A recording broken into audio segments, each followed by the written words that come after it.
What's up, guys, and welcome to another episode of El Jardín Perdido. Today, we're talking bananas.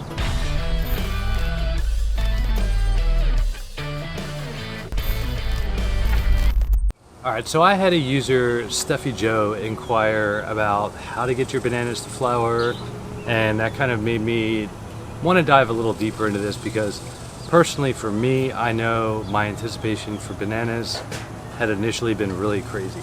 It all kind of depends what nurseries, where you get them, how mature they start as, but my rule of thumb is if you're in a moderate climate that doesn't get hard frosts, it'll probably take a good 2 years to see your first flower and therefore banana rack.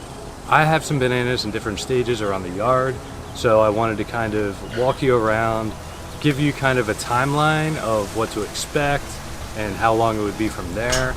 Even behind the camera here, I have some Pisang Kalang, which I started with something seriously that big off of Etsy, and the first time I got it a couple feet, winter killed it. I started again, and so we are, I think, 1.5 years into this. I'll show you in a minute, and you'll see how much growth happens in a year, and we'll go from there on the timeline.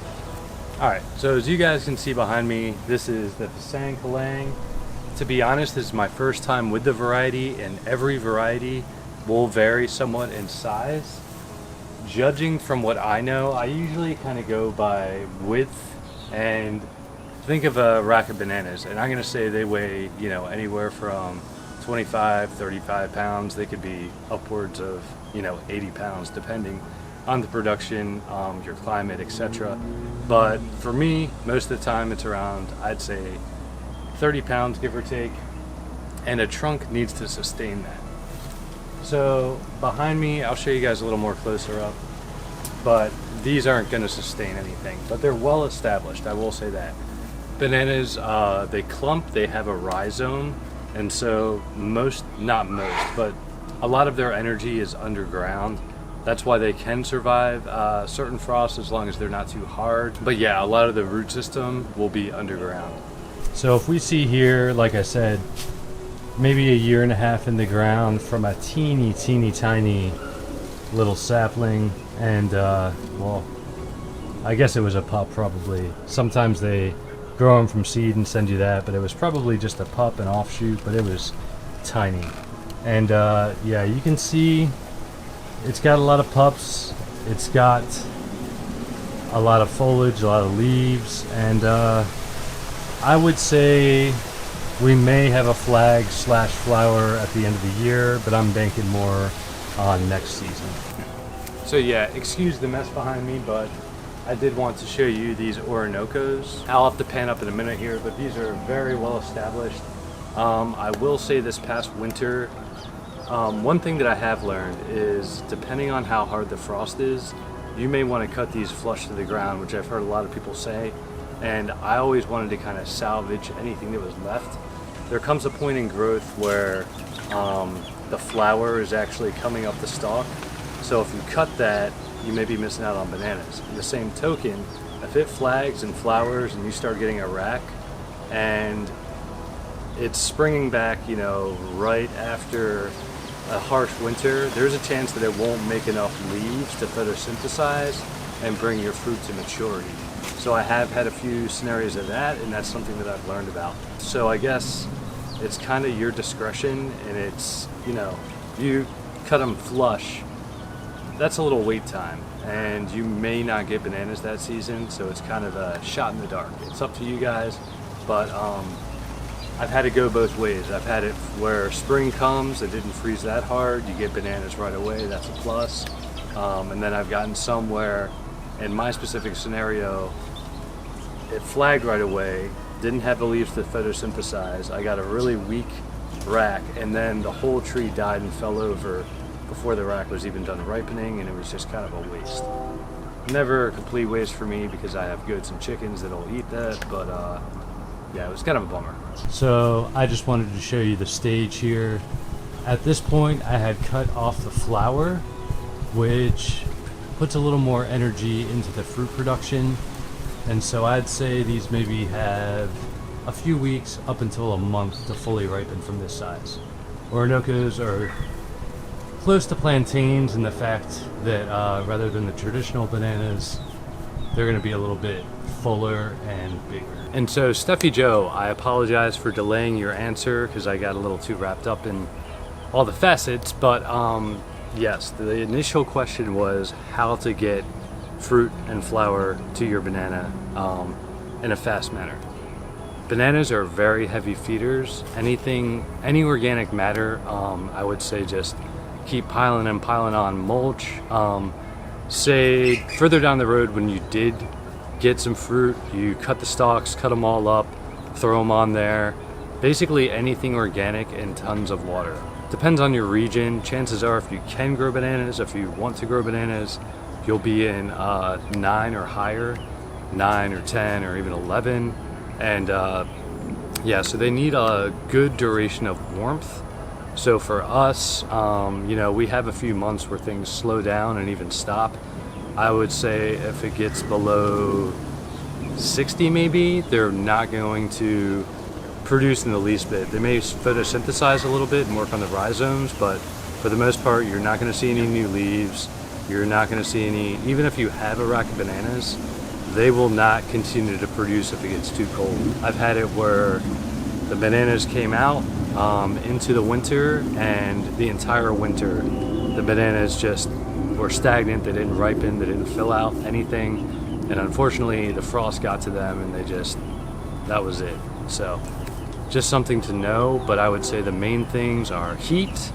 So there is a chance that there may be more ornamental varieties if you live further up, but if you are in region 9 or higher, you should be in good shape. And so they need the heat, they need lots of organic material and mulch, and they need water. I would say for me, Houston, Texas, we've been in a drought this summer, but I spritz everything that I have every single night, evening, because it just gets that hot. And I don't deep soak or deep water at all. I let Mother Nature take care of that, but I will give everything a quick spritz on the roots almost every evening. So these are my namwas. If you can see right there where things are kind of bent over, that was one of those scenarios where the rack is kind of maybe not quite finished, but the tree itself, but the plant itself just gave up. And that's happened to a few in this bunch. It got really cold this winter. Right now, I'm trying to find you guys a flag so you would have a better idea of the timeline. But these are what you're looking for, really thick, well-established plants. You're looking for that, and I don't see a flag leaf right now, but you'll see an oddly shaped leaf come out, and it'll almost look like it's diseased or something. It'll look kind of problematic and different from the normal leaves, and it'll stick straight up. And then I would say a few weeks after that, you'll start seeing a flower push. And so as you can see here, this is a flower. This has a rack above it, but the flower comes out. And this is actually at a point now where I can cut the flower off. I need to go around and do a little maintenance on these. I am keeping the flowers a little bit for my bees. They seem to love them. I would also say at this point in the rack's development, once you cut that flower off, they would actually still have another month, maybe 2 months to go until they're all ripened up. All right, and as an added bonus, I wanted to show you guys how to properly harvest. This came off of that problematic, you know, kind of, should I save this or not? These may have a fighting chance. We'll see. They're pretty small for Namwa, but you know, we might have a nice little treat. But what you're gonna do is you'd already had cut off the flower. Then you're gonna cut it, you know, cut it off the plant. You'll hang it upside down and it'll slowly start to ripen. All right, guys, so I know that was a lot of information and I was kind of here and there and all over the place and kind of answering 2 questions.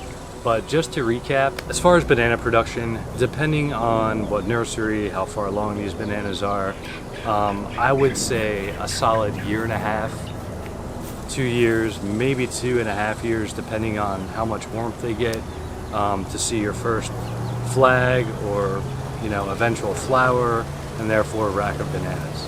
Once you see the flower, I would say over the amount of couple weeks you'll start seeing the flowers self-pollinate and turn into little bananas. From there, they're going to start filling out just a little more, and so even from there, I'd say it'd be another month till you start seeing actual, bananas, and then another 2 months before the bananas actually kind of fill out. So a lot of this, like I said, it can be accelerated with water. One of the reasons why some of these bananas I've had this year have been a little finicky give and take is because we've had a drought. We haven't had really deep watering, which I suppose I could do if I wanted to. The other factor is, to kind of counteract that, there has been a lot of heat. It's been triple digits, and bananas thrive in that. Full sun, they're absolutely fine, as long as they're not little pups, or pups that just got transplanted. Usually pups have the mother trees to kind of shade things out for them until they grow up big enough. But yeah, if you say go on Etsy or you go to a nursery, you're getting a small little pup, sometimes even that big. You do need to watch direct sunlight. Alright guys, well that's going to do it for today's video. I would encourage you to subscribe if this was interesting. I cover lots of different things as far as kind of homesteading / urban gardening. I incorporate the goats, the chickens, and mainly most of the plant stuff and food forestry. Also, if you guys want questions down below of things you think I should cover, put something down below. This entire video was a response to someone's question, which, I'd like more of your feedback in general so that I can start answering these for you. Alright guys, well that's going to do it for today's video. As always, thanks for tuning in. Until next time.